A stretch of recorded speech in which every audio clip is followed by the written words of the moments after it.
Carlos Rabassal sobre isto. Partilha desta ideia de um cenário tão, enfim, pesado de contas públicas? Há algumas preocupações. Quer dizer, isto é o déficit que o Governo vai encontrar, mas eu estou mais preocupado com o déficit que os portugueses vão encontrar, porque nós é que vamos pagá-lo. Há um silêncio de chumbo do PS sobre este assunto. Não abordou na campanha, não aborda, e nós sabemos bem o que aconteceu com o déficit no início da legislatura passada e o que aquilo justificou. O déficit andará entre os 7, os 8 e tal por cento, seguramente as contas não estão mal feitas, andam à volta desta área, e estão a saber a quem é que vai pagar. O que eu quero dizer aqui é que não podem pagar os mesmos que pagaram até agora. Os trabalhadores, as empresas, não pode haver penalização da carga fiscal. Não pode haver penalização de certa carga fiscal. E eu creio também que a coisa não pode correr só pela despesa. E já não sei se estarão ambos de acordo. Mas, vamos ver, complementamos ou divergimos, mas vamos ver. Por exemplo, eu acho que a fábula do burro não se pode aplicar aqui. Isto é, o burro que foi trabalhando com cada vez menos alimento, mas continua a trabalhar, a ração menor, deixou de comer, continuou a trabalhar, depois morreu. Portanto, o Estado português não pode ir nessa rábula. Isto é, o Estado português precisa de ter capacidade de cumprir as suas funções sociais. E isso implica que tenha meios e recursos para as cumprir, na saúde, na educação, na assistência social, por aí fora. Portanto, eu creio que é possível fazer algumas medidas que talvez resolvam parcialmente ou sejam caminhos para responder. Por um lado, o mercado interno. Melhores salários, melhores pensões, as pessoas compram, as empresas vendem, trabalham. É um ciclo. Não, mas tem que se pegar num ciclo, tem que se pegar numa ponta. As empresas trabalham, empregam, pagam os seus trabalhadores que compram sucessivamente.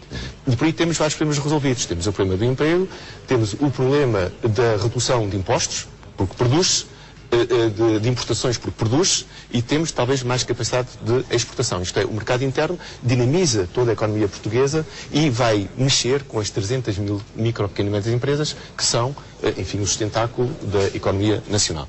Isto numa linha. Outra linha é a justiça e cuidado social. Portanto, com um exemplo muito curto, era útil, por exemplo, para nós, imediatamente baixar o IVA para 19%. E baixar o IRC sobre as micro e pequenas empresas, baixar o IRC sobre as micro e pequenas empresas para 22,5% no regime geral. Vinha um pouco animar a economia. Onde é que se vai buscar esse dinheiro? Eu tenho possibilidades, e são conhecidas, até são simples. Banca pagar 20% em termos efetivos, e não 9,4% que está previsto em termos efetivos agora. Se pagar 20%. Sobre os dividendos distribuídos, 40% de taxa de IRC. Sobre os lucros superiores a 50 milhões de euros. Uma taxa não de 25%, mas de 27,5% de IRC. Isto é esta coisa formidável. Consegue-se baixar o IVA, consegue-se baixar o IRC às micro, pequenas e médias empresas e consegue-se arrecadar ainda 1.000 milhões de euros.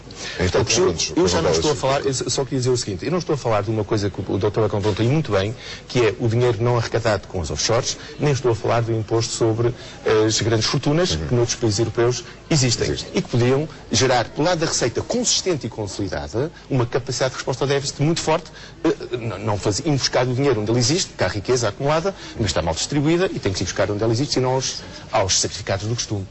E muitas vezes também fora da agenda mais evidente das pessoas. É o caso do tema que o Carlos Rabassal quer trazer hoje, apesar de ter estado dele andar no topo das notícias nas últimas semanas em variedíssimos países europeus, que é um problema transnacional, que é o do preço e das cotas da produção de leite em vários países e também em Portugal. A questão que se coloca é mesmo da crise do sector leiteiro, que no fundo faz parte da crise do sector agroalimentar no seu conjunto, do qual nós temos uma dependência das importações de cerca de 80%. É um problema até soberania agroalimentar, porque é um problema grave, a baixa da produção radical em todo o sector agroalimentar e que nos obriga a importar. Portanto, a questão que coloca neste momento é que uma política agrícola comum... Mas o problema neste momento não é a escassez, é o excesso. Neste momento é, por um lado, o excesso, por outro lado, a falta de colocação desse excesso, por outro lado, a falta de apoios para colocar esse excesso, apoios que nós não temos e outros países têm. Os franceses têm apoios 2, 3, 4, 5 vezes superiores aos que temos nós para o mesmo nível de produção e que colocam cá a preços incríveis o leite, competindo de uma forma desleal com os nossos produtores leiteiros. A situação que está criada é deste tipo e é uma política que vem há largos anos, PS, PST, por aí fora. Em primeiro lugar, fatores de produção aumentaram 50% a 100%. Em quanto tempo? Nos últimos anos? Neste período de crise, aumentaram 50% a 100%. Combustíveis, forragens, medicamentos, por aí fora. O preço do leite reduziu para metade. Ao produtor, de 40 cêntimos para 20 cêntimos. Por outro lado, o leite importado vem a preços incríveis, como há pouco referi. Por outro lado, ao nível dos produtores, 80 mil produtores há cerca de 15 anos, agora estão 11 mil produtores e só este ano desapareceram 1000. E há um subsídio de 15 mil euros para quem deixar de ser produtor. Portanto, um incentivo ao fim da produção. No caso do Planalto Mirandês e da Guarda em particular. No caso do... E sempre pequenas explorações. Um exemplo de uma pequena exploração da freguesia de Covas, em Barcelos, que é uma zona leiteira fortíssima.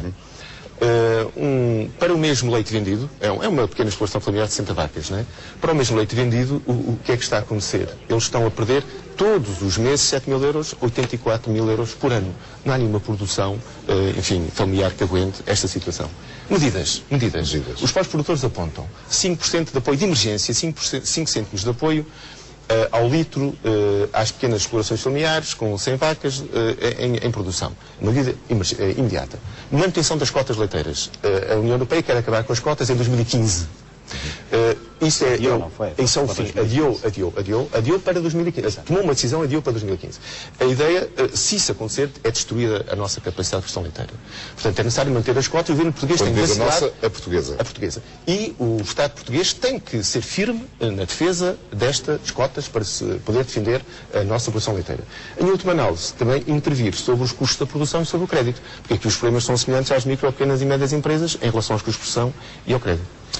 Carlos Gravassal, sobre as eleições autárquicas, que vivemos, mas numa perspectiva especial, peço que sejam mais sintéticos. Rapidíssimo. Nós temos não umas eleições, mas mais de 4.500 eleições autárquicas. Era essa ideia que eu queria trazer para aqui. E são mais de 200 mil candidatos. São eleições distintas. É muito político. É muito político e é muita pessoa a participar. Essa é a grande riqueza, é muita democracia. É uma gigantesca democracia esta participação autárquica. Queria trazer esta ideia para dizer que foi muito importante não haver coincidência de eleições, porque os acontecimentos que existiram durante e que ainda perduram, os factos durante as eleições, os casos durante as eleições legislativas, e viriam baralhar tudo isto, esta relação profunda destes candidatos com a população, esta necessidade de haver uma resposta local aos interesses locais e aos problemas locais, e identificação que fazem as populações das pessoas capazes de o fazer, ou que já o fizeram, ou que estão capazes de o fazer. As votações são distintas das outras eleições e isso é importante que tenha acontecido separado. Porquê? Por exemplo, no caso que eu conheço melhor, que é a CDU, chega a ter 14% numa eleição para a Assembleia da República, depois tem maioria absoluta para as eleições autárquicas. Isso acontece também nas outras forças políticas. Também acontece nas outras forças políticas. Portanto, o que se trata aqui é de identificar as pessoas capazes de resolver os problemas e honestas, sérias, competentes e, por outro lado, manter, para concluir, as características destas eleições que são uma riqueza única e insubstituível na democracia portuguesa.